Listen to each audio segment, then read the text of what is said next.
Dua kali bendera merah menghentikan balapan. Motor hancur berkeping-keping. Grand Prix Catalunya menyajikan salah satu balapan paling kacau dan penuh drama dalam sejarah MotoGP.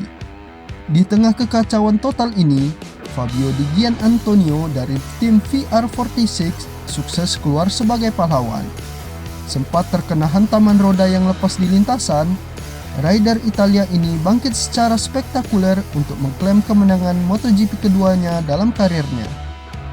Bagaimana balapan ini bisa berubah menjadi mimpi buruk yang mengirim banyak pembalap ke rumah sakit? Dan bagaimana taktik brilian Di Gia menaklukkan lintasan Barcelona? Mari kita bedah kronologi kegilaannya dari awal. Saat lampu start padam untuk pertama kalinya, sang pole sitter Pedro Acosta langsung memimpin jalannya balapan. Di belakangnya, Raul Fernandez melakukan start yang sangat brilian dari posisi keempat, melesat menyalip Morbidelli dan Alex Marquez untuk merebut posisi kedua. Acosta sempat membuka jarak hingga 0,8 detik di depan. Namun, Fernandez terus memberikan tekanan hingga akhirnya sukses menyalip Acosta di tikungan 1 pada lap kelima untuk mengambil alih pimpinan. Sayang, keunggulan itu sirna saat Acosta merebut kembali posisinya di lap ke-9, disusul Alex Marquez yang ikut menyalip ke posisi kedua pada lap berikutnya. Petaka besar datang di lap ke-12 dari total 24 lap. Menuju tikungan 10, motor KTM milik Acosta mendadak melambat akibat masalah teknis.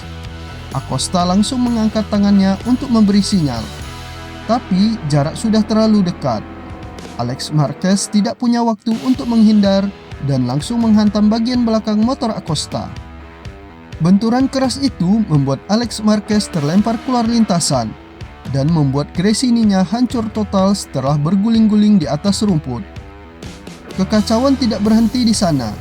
Puing-puing bodi motor yang berterbangan juga menghantam Di Gianantonio, Raul Fernandez, dan Johan Zarco. Balapan pun langsung dihentikan total lewat bendera merah. Setelah operasi pembersihan sirkuit yang memakan waktu hampir setengah jam, balapan dimulai kembali berdasarkan urutan lap 11. Namun, baru saja lampu start padam, bencana kembali terjadi di tikungan 1. Johan Zarco terlibat kontak dengan Luca Marini dan Francesco Bagnaia, membuat pembalap Prancis itu terjatuh dan tersangkut di motor. Balapan pun terpaksa di red flag untuk kedua kalinya. Setelah penundaan lama, balapan dimulai lagi untuk ketiga kalinya dengan Acosta memimpin dan Jorge Martin merangsek ke posisi 2. Namun, saat Raul Fernandez mencoba merebut kembali posisi 2, kedua motor Aprilia justru bertabrakan. Martin pun terjatuh, menandai kecelakaan kelimanya di akhir pekan yang brutal ini. Di tengah rontoknya para pembalap depan, Fabio Di Gianantonio mulai melancarkan taktiknya dengan VR46 Ducati. Korban pertamanya adalah Francesco Bagnaia. Bagnaia yang menggunakan ban belakang berkompon medium di saat pembalap lain memakai ban soft, kesulitan mengimbangi kecepatan grup depan dan berhasil dilewati oleh Di Gia. Grup pemimpin balapan kini menyisakan trio Acosta, Joan Mir, dan Fabio Di Gianantonio. Di awal laga, Joan Mir terlihat menjadi yang tercepat di antara ketiganya. Namun, ketenangan Di Gia membuahkan hasil. Pada lap ke-8, ia sukses menyalip Mir untuk merebut posisi kedua dan langsung memburu sang pemimpin balapan Pedro Acosta.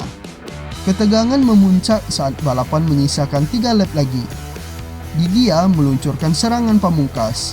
Dia menusuk tajam ke sisi dalam Acosta di tikungan 10, menahan posisinya dengan kokoh, lalu melewatin sang pembalap KTM di tikungan 12 untuk memimpin balapan untuk pertama kalinya. Sementara Di Gia melesat, nasib sial justru mendatangi Pedro Acosta. Ban motor KTM-nya mulai habis di lap terakhir, membuatnya melorot dan langsung dilewati oleh Joan Mir dan Fermin Aldeguer. Drama belum selesai di lintasan. Di tikungan akhir, Ai Ogura melakukan manuver yang terlalu memaksakan diri hingga menyenggol Acosta sampai keluar trek dan gagal finish. Atas tindakan agresif ini, FIM langsung menjatuhkan hukuman penalti waktu kepada Ai Ogura. Tapi, drama sesungguhnya baru dimulai di garasi setelah balapan usai. Ketika tim teknis memeriksa motor, ditemukan pelanggaran serius terkait regulasi batas minimum tekanan ban. Beberapa pembalap di barisan depan terbukti membalap dengan tekanan ban di bawah batas aman, dan FIM langsung menjatuhkan hukuman penalti masif sebesar 16 detik. Badai penalti 16 detik ini langsung merombak total barisan podium. Joan Mir yang awalnya mengamankan posisi kedua harus menelan pil pahit karena terkena hukuman tekanan ban dan melorot jauh ke bawah. Imbasnya, Fermin Aldeguer resmi naik ke posisi 2. Berkah luar biasa juga didapatkan oleh sang juara dunia, Francesco Bagnaia yang finish keempat, ketiban durian runtuh dan dinyatakan berhak menduduki posisi ketiga. Ini menjadi podium pertama Bagnaia di musim ini setelah awal yang cukup berat. Hasil akhir ini juga membuat Marco Bezzecchi kian kokoh memimpin klasemen kejuaraan dunia, memanfaatkan 0 poin yang didapat Jorge Martin akhir pekan ini. Bagaimana pendapat kalian tentang GP Catalunya ini? Tulis opini kalian di kolom komentar. Jangan lupa untuk like, subscribe, dan jumpa di video berikutnya.